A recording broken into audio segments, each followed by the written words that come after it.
Masalah sampah memang tak ada habisnya. Ibu kota Jakarta saja menghasilkan 6.500 ton sampah setiap harinya.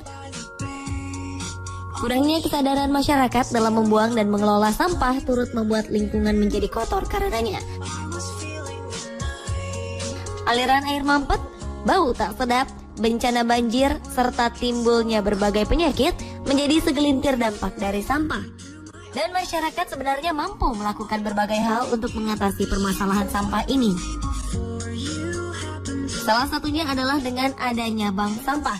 Bank sampah Rawajati yang terletak di lingkungan RW 3 Kelurahan Rawajati, Kecamatan Pancoran ini menjadi salah satu contoh pengelolaan sampah yang baik. Bank sampah Rawajati mampu mengurangi volume pembuangan sampah, sekaligus menambah pendapatan bagi warganya. Sesuai dengan namanya, di bank sampah ini warga bisa menabung dalam bentuk sampah. Biasanya setiap hari Sabtu dan Minggu pengurus bank sampah akan menjemput sampah-sampah dari warganya. Terkadang jika warga ingin menabung kapan saja, mereka bisa datang langsung dan menabung di bank sampah Rawajati. Tabungan mereka akan dicatat sesuai dengan berat dan harga sampah setiap kilonya. Macam-macam sampah yang bisa ditabung berupa gelas air mineral bekas, botol plastik, aluminium, botol kaca, kardus, koran, hingga berbagai perkakas rumah tangga bekas. Bank sampah ini pun juga mengelola sampah-sampah daun yang kemudian diolah menjadi pupuk kompos. Setelah terkumpul, sampah-sampah ini kemudian dipilah berdasarkan jenisnya untuk kemudian dijual ke pengepul sampah.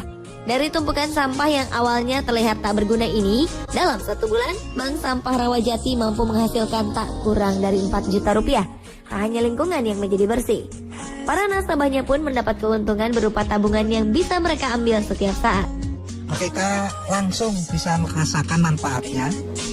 Lingkungannya semakin bersih karena mereka sampahnya sudah dikumpulkan yang masih bisa dikelola itu dibawa ke bank sampah.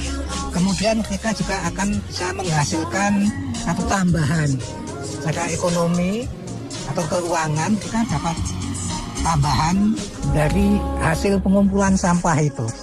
Pernyataan ini pun diamini oleh salah satu warga yang telah 1 tahun belakangan ini menjadi nasabah Bank Sampah Rawajati. Keuntungan buat saya ya bisa menambah income ya bagi saya walaupun nggak terlalu banyak. Sampah-sampah ini tak hanya dijual ke pengepul saja.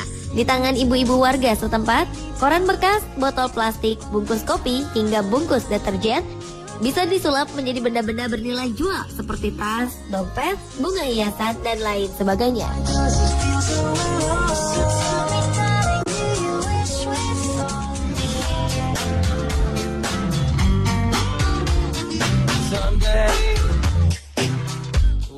Memanfaatkan sampah juga bisa dengan dilakukan berbagai macam cara.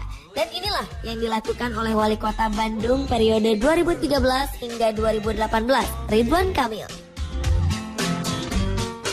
Wali kota yang juga ketua Bandung Creative City Forum ini memanfaatkan botol-botol bekas untuk membangun rumah huniannya. Rumah yang ramah lingkungan ini tentunya sangat unik dan berbeda dari yang lainnya. Rumah botol ini sempat mendapat gelar juara dalam Green Design Award yang diselenggarakan oleh Building Construction Information Asia pada 2009 lalu. Rumah tinggal yang menghabiskan 30.000 botol bekas minuman berenergi ini berhasil menyisihkan 80 peserta lain dari Malaysia, Singapura, Thailand, Vietnam, Filipina, Hong Kong, dan China. Rumah seluas 373 meter persegi ini terletak di kawasan Cigadung Selatan, Bandung. Sang pemilik sengaja memasang botol-botol bekas di tempat yang dilalui sinar matahari. Tujuannya adalah untuk menangkap dan membiarkan sinar matahari tersebut dapat tembus ke dalam rumah. Dindingnya yang terbuat dari kaca membuat sinar matahari mudah masuk, sehingga sang pemilik rumah tak perlu menyalakan lampu pada siang hari. Selain ramah lingkungan, rumah botol ini juga hemat listrik dan bisa mengurangi pemanasan global. Rumah botol juga bisa menjadi salah satu alternatif penyelesaian masalah sampah di Kota Bandung. Dari botol-botol yang sekiranya menjadi sampah ini bisa tercipta sebuah mahakarya yang tak hanya indah, namun juga bermanfaat bagi lingkungan.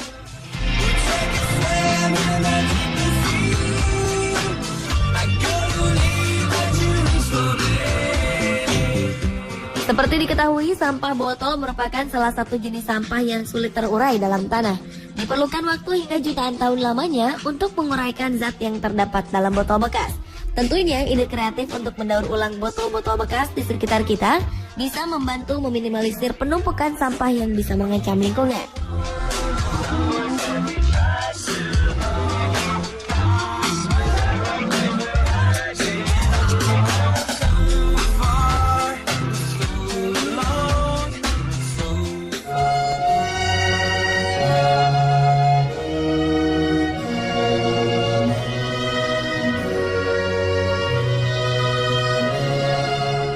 Ternyata sampah juga bisa dimanfaatkan menjadi alat musik, seperti yang telah dibuat oleh Dodong Kodir. Sejak tahun 80-an, seniman Bandung ini telah menyulap barang-barang bekas menjadi sebuah alat musik.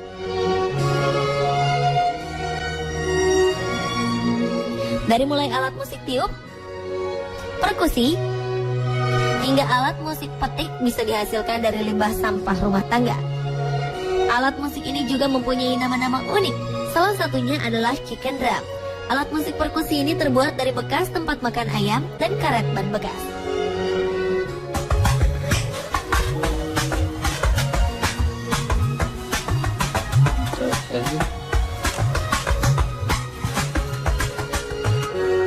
Lain lagi dengan alat musik bernama kecapi cuci. Disebut kecapi cuci lantaran terbuat dari tabung mesin cuci bekas.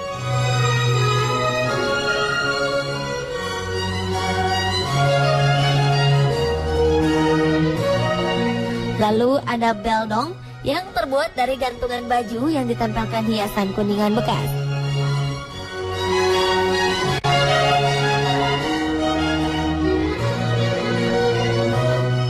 Sampai sekarang, Dodong Kodir telah menghasilkan ratusan alat musik berbahan barang-barang bekas. Terkadang, alat musik yang dihasilkan terinspirasi dari kejadian-kejadian yang terjadi di dunia. Seperti alat musik tornadong ini. Dinamakan tornadong karena terinspirasi oleh bencana angin tornado yang sering terjadi di Amerika. Bunyi musik perkusi yang terbuat dari per bekas ini memang menyerupai bunyi angin.